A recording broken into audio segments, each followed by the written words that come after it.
Today, we're diving into one of the best-written characters in Demon Slayer, Upper Moon 3, Akaza. Now I know, a lot of you probably hate him, and honestly, I get it. After all, he did kill Rengoku. But if you've read the manga, or even just watched this video till the end, I promise, Akaza might just become one of your favorite characters. Because today, we're going to explore his heartbreaking backstory, the epic battle where he fell, and why, in my opinion, he remained undefeated in spirit. If that intrigues you, keep watching. As the Infinity Castle arc begins, all the Demon Slayers get separated. Why that happens, we'll uncover in future videos.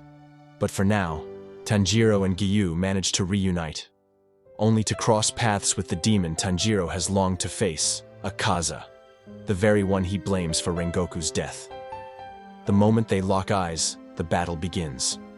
But Akaza doesn't realize that Tanjiro is no longer the same boy he once was. He's evolved. He can now consciously activate his Demon Slayer mark, a massive upgrade. With it, Tanjiro not only dodges Akaza's strikes, but lands a serious blow, slicing off his arm. That single moment boosts Tanjiro's confidence, because let's be real, injuring an Upper Moon demon isn't exactly easy. Determined, Tanjiro aims for Akaza's neck next, but Akaza counters with a sudden, near-fatal attack. Tanjiro narrowly escapes again, and this time leaves a cut on Akaza's face. That catches everyone off guard. Even Akaza is stunned.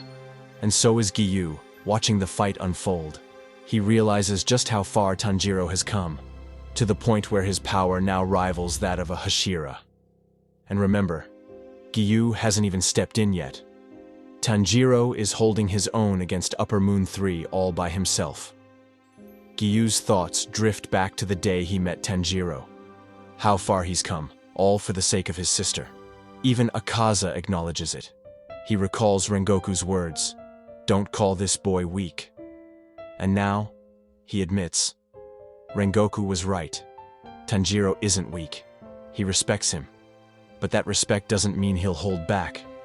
Akaza activates his blood demon art, and that's when the fight turns truly intense. Giyu joins the battle, wielding his water-breathing techniques.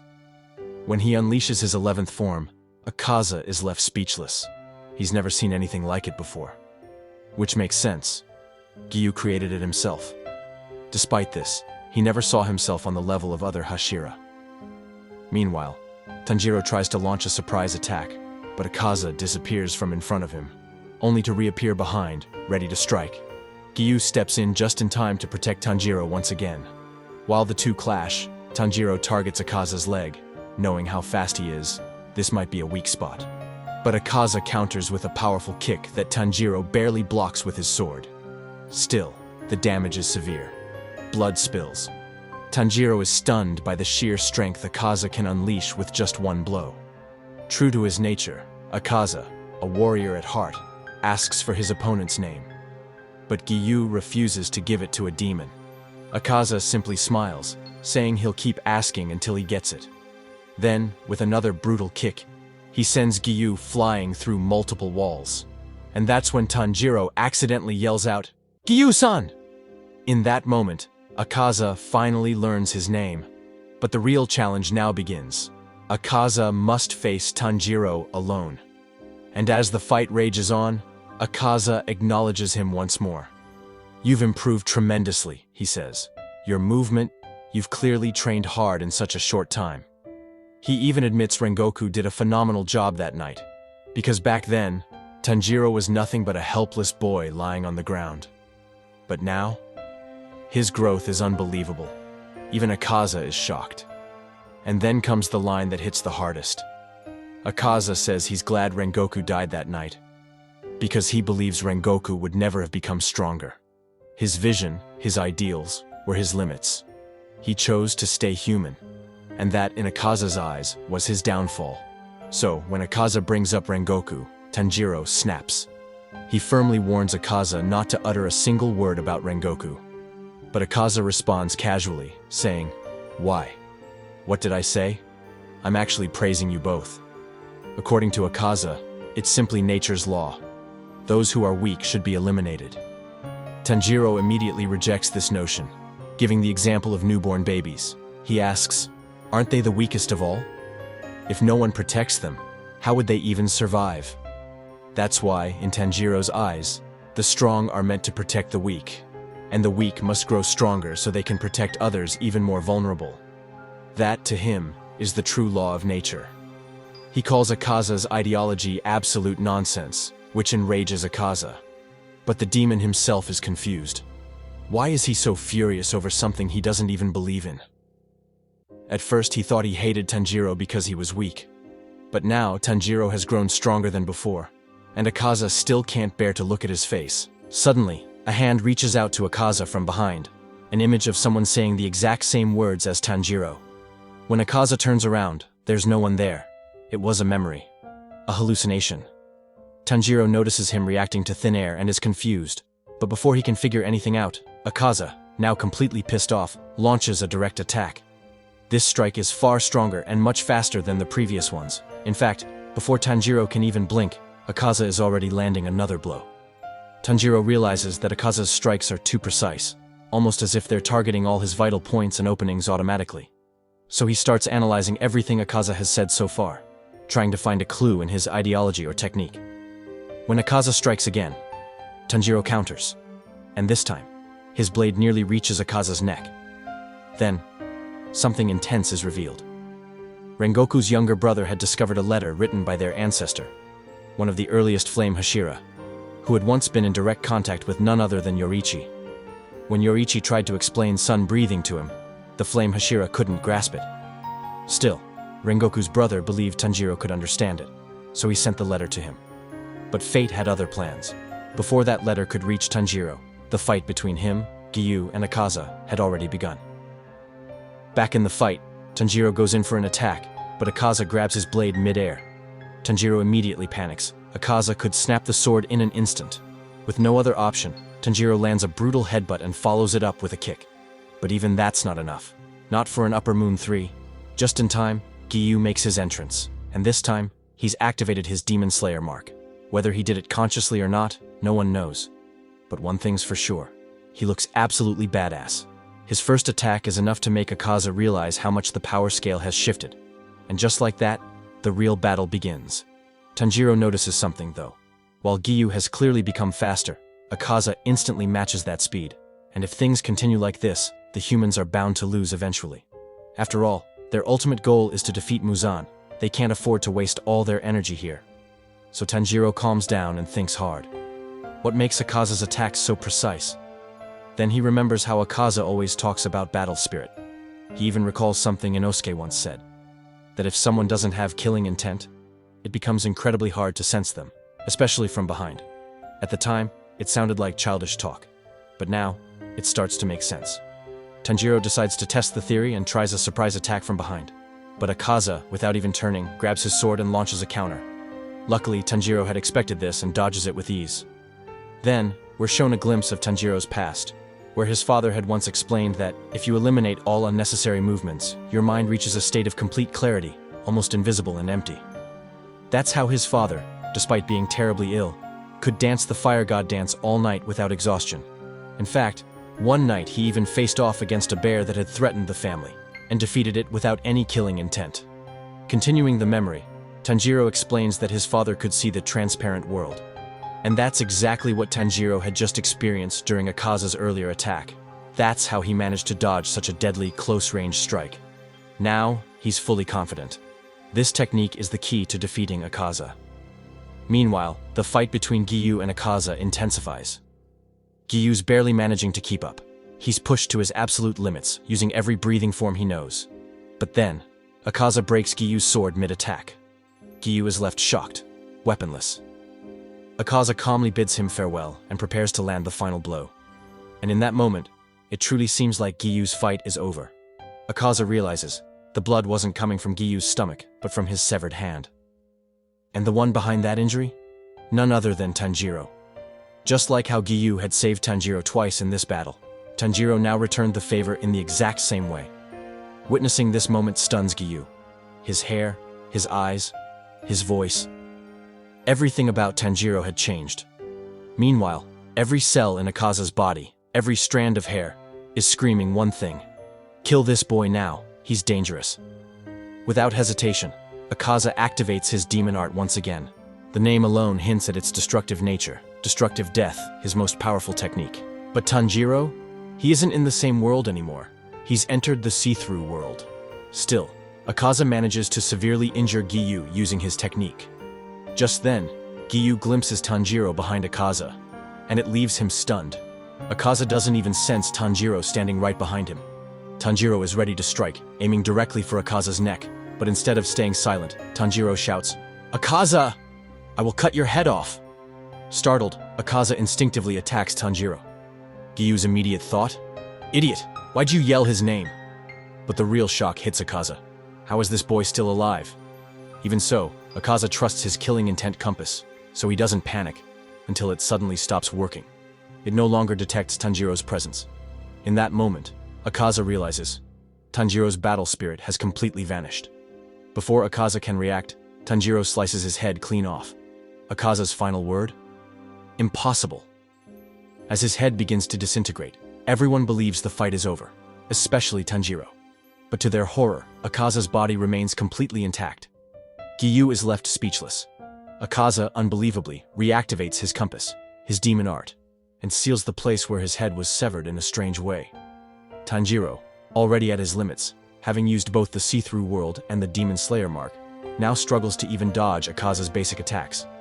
Watching this, Tanjiro thinks, Akaza is turning into something else entirely. And truly, every demon dies once their head is cut off. Right? Not this one. Not Akaza. The only other being who ever defied that rule was Muzan. And now, Akaza was standing on that same level. Tanjiro can't process it anymore. He collapses, unconscious. The burden now falls on Giyu. He unleashes his water-breathing techniques, slashing Akaza repeatedly. But even in that grotesque state, Akaza regenerates almost instantly. Somehow, the demon's body still charges toward Tanjiro, ready to end it. But just then, a small girl appears in front of the demon and pleads with him to stop, crying for him to let it all go. But Akaza replies, "I can't. I have to kill them." What was driving this overwhelming rage and strength? The desire to get something back. And that's when we're shown Akaza's heartbreaking past. A boy, beaten brutally, punished for pickpocketing. Why? Because he needed medicine for his ailing father. But when his father found out that his son was caught stealing again and had been beaten, he took his own life, leaving behind a note apologizing to his son for never being able to do anything for him. And now, even in death, his son still had to suffer. This crushed Akaza. But more than sorrow, he was filled with rage, towards those who punished him, because it was their punishment that drove his father to suicide. Just then, applause broke the silence. A man was clapping, impressed that a mere child had single-handedly defeated 7 grown men with his bare hands.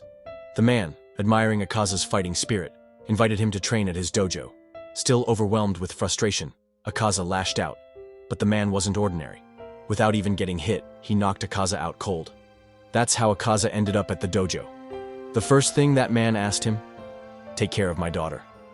Akaza, surprised, questioned, "Aren't you worried about trusting a criminal with your daughter?" The man laughed and said, "No problem, Mr. Criminal. I've already taught you a good lesson with that beating." And this is when Demon Akaza finally understands why he always hated Tanjiro. Because Tanjiro constantly reminded him of that man, the man from his past. When human Akaza met the man's daughter for the first time, he was mesmerized. She was beautiful, kind, and reminded him of his own sickly father. Slowly, Akaza started caring for her. One day, she suggested he go outside to play sometimes, to enjoy life a little. But he declined. "I don't care about playing. The little free time I get after caring for you, I use it to train." To that, the girl softly replies, "But sometimes, it's good to do something different, isn't it? Like tonight, there's going to be a fireworks show. You should definitely go see it." And Akaza, still human at the time, answers with a gentle smile, "All right. If you're feeling well enough, I'll carry you to the bridge myself. We'll watch the fireworks together." Surprised, the girl continues the conversation, and Akaza adds with a calm voice, "If not tonight, then it's okay. Even if we can't watch them next year either, it's still okay. One day, we definitely will." Right after that, we get a glimpse into Akaza's past, how he once saved a man from a group of thugs.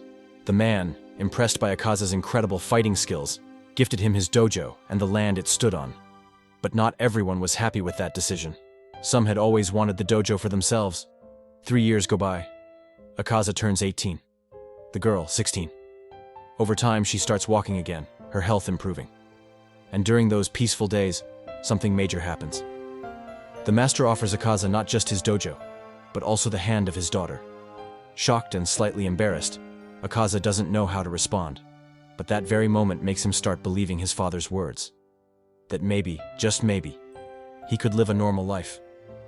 He makes a promise to himself that no matter what happens, he will always protect 2 people, even if it costs him his life. Obviously, those 2 people were the master and his daughter. But Akaza could have never imagined that poison would be the very thing to destroy his world. One day, as Akaza visits his father's grave, planning to talk about his marriage, he receives devastating news. Someone had poisoned the water from the well. Akaza breaks into a cold sweat. The people responsible knew they couldn't defeat his master in a fair fight, so they chose poison. And not only did they kill the master, they also murdered his daughter, mercilessly, cruelly. The very next moment, we see flashes of Akaza's memories with the girl, how they once sat under the sky watching fireworks. And in that very moment, she had confessed her feelings for him. She had said that his words about watching fireworks some year gave her hope to recover, to live. And then it happens. Akaza loses control. Rage consumes him. He storms the rival dojo, and within moments, 67 people fall at his hands. They weren't all professionals, but they were trained samurai, and Akaza killed them all, barehanded. With each punch, he crushed bones, shattered skulls. The atmosphere was so terrifying that even a maid who witnessed it went completely insane. Rumors spread fast. A single man wiped out 67 fighters alone, and that's when Muzan appears. Without seeking permission, Muzan turns Akaza into a demon. Back in the present, as Akaza remembers this tragic past, his body begins to regenerate, even his severed head. Meanwhile, Tanjiro slowly regains consciousness, only to see Akaza's body healing again. A terrifying sight. Before Akaza can fully regenerate, Tanjiro strikes, but his strength is gone. His blade slips from his hands, and with nothing left, he throws a bare-fisted punch at Akaza. That one punch reminds Akaza of his master. Tanjiro is panicking. He can't even grip his sword. Giyu's blade is broken. They're both badly injured, and now they're about to face Akaza's next attack. They try to dodge it, but then something strange happens. Tanjiro sees a soft, peaceful smile on Akaza's face. That attack, it wasn't meant for them. It was meant for himself. And no, it wasn't the end yet. Even after launching an attack on himself, Akaza's body still begins to regenerate. He didn't want to live, but Muzan's influence inside him refused to let go. Yet, burdened by guilt and haunted by memories, Akaza finally disintegrates, choosing to vanish with dignity. And that is how Upper Moon 3 meets his end. Not by any demon slayer's hand, but because he chose to accept defeat. If you enjoyed this video, don't forget to drop a like. Let's aim for 400 likes. It's a long video after all. And once we hit that, I'll bring you the story of Upper Moon 2. Because even his death wasn't just because of demon slayers. There's a hidden truth behind it too. So make sure to reach the target quickly if you want that video.